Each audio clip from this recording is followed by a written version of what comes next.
And now to a sobering reality check for the U.S. military in its war against Iran. A newly declassified U.S. report reveals the staggering toll of the Trump government's air campaign against Iran. And it's making headlines everywhere, from newspapers published in India and the United States to television networks and YouTubers. A new report from the United States Congress has revealed the war in Iran has cost the US military $29 billion so far. This includes $300 million on fighter jets, which were downed by friendly fire. Trump said Iran has nothing. Trump said their radar is annihilated. Trump said their air force is destroyed. Trump said America controls the skies. Then America lost 42 aircraft. The Defense Department estimated the total cost of the losses is $2.6 billion. Get this, during Operation Epic Fury, which was launched on 28th February, the U.S. military lost or suffered severe damage to at least 42 aircraft. It's cost the U.S. a cool $2.6 billion, pushing the total cost of the Iran war to a stunning $29 billion. The Iran war had cost $25 billion in total. You reaffirmed that today. Do you have any other updated costs or projections? So at the time of testimony in front of the House, it was $25 billion. But the Joint Staff team and the Comptroller team are constantly looking at that estimate. And so now we think it's closer to 29. Here's a closer look at what came down. Now, for decades, the U.S. has operated under the assumption of absolute, unchallenged air superiority. This report breaks that illusion. The wreckage spans across the entire spectrum of the U.S. fleet of aircraft. 24 MQ-9 Reaper drones, the absolute workhorse of U.S. surveillance and targeted strikes. 7 KC-135 Stratotankers, the vital aerial refueling lifelines.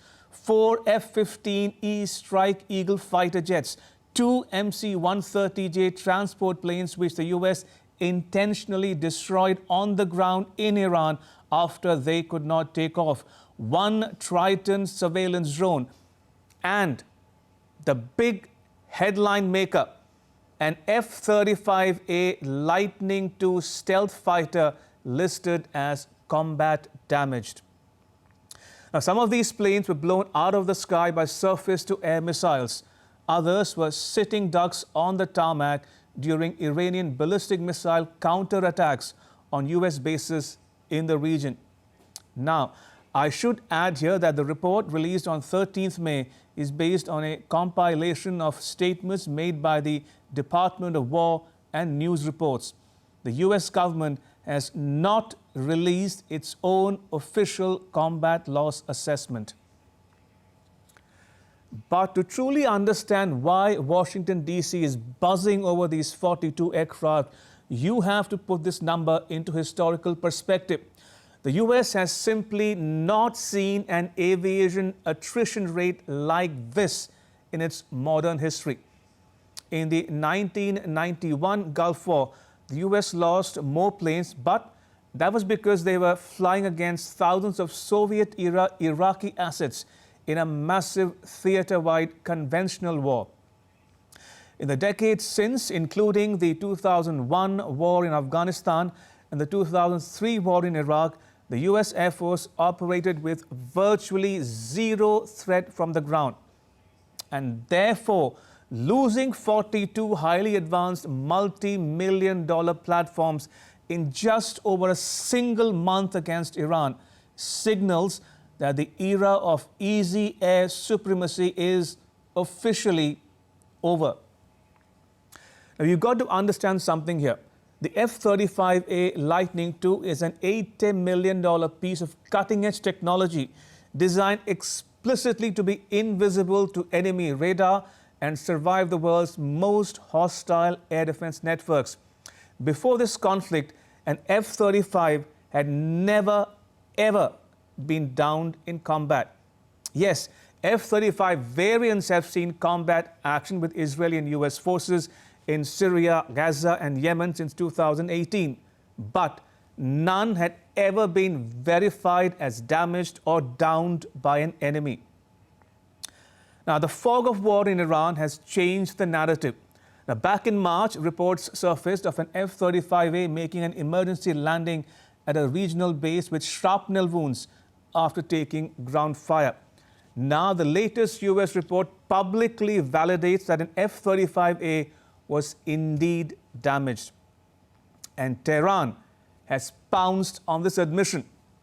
Iran's foreign minister Syed Abbas Araghchi took to social media to brag, claiming vindication and saying that Iran is officially the first country to strike down the F-35. He wrote, "Our powerful armed forces are confirmed as first to strike down a touted F-35. So what does this tell us about Iran's true military capabilities? Military analysts say that it proves two things. One, Iran possesses a highly dense, deeply adaptive air defense network. It isn't just relying on older Russian systems. It has successfully deployed indigenous, highly capable surface-to-air systems and electronic warfare units. Two, modern war has evolved. You don't need a massive air force to deny your enemy the skies. Precision ballistic missiles, loitering munitions, and swarm drones can cripple an advanced military by striking their infrastructure on the ground. The warning from Tehran is clear.